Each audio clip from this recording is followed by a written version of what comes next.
Hozirgina ijtimoiy tarmoqlarda barcha o'zbek xalqining yuragini larzaga solgan yana bir dahshatli video tarqaldi. Tezkor video. Farzandi borlar diqqatiga. Barchangizdan ogoh bo'lishingizni so'rab qolamiz. Farzandingiz salomatligiga hamda atrofdagi odamlarga befarq bo'lmang. Hurmatli tomoshabin, videoroligimiz keng ommaga tarqalish va kerakli joylarga yetib borishi uchun o'z hissangizni qo'shishni yodingizdan chiqarmang. Diqqat, ogohlantiramiz. Ko'ngli bo'shlar ko'rmasin. Bog'chada 2 yoshli bola karavotga osilib o'lib qoldi. Xususiy bog'chalardan birida yuz bergan fojiali hodisa 2 yashar bolakayning o'limi bilan yakunlandi.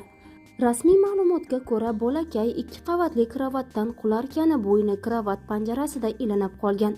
Bolalar hayoti va xavfsizligi uchun mas'ul bo'lgan 29 yoshli murabbiy bolalarni uyqu paytida yolg'iz qoldirgani uchun hibsga olindi.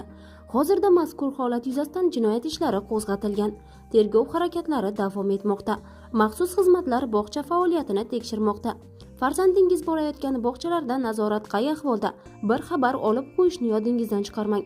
Ushbu xabarni ota-onalarga yuborib, bog'chalardagi ogoh bo'lishlarini, farzandlarini doimo nazorat qilib turishlarini yodingizdan chiqarmang. Ushbu holat Tojikistonning Dushanbe shahrida sodir bo'lganligi aytilmoqda.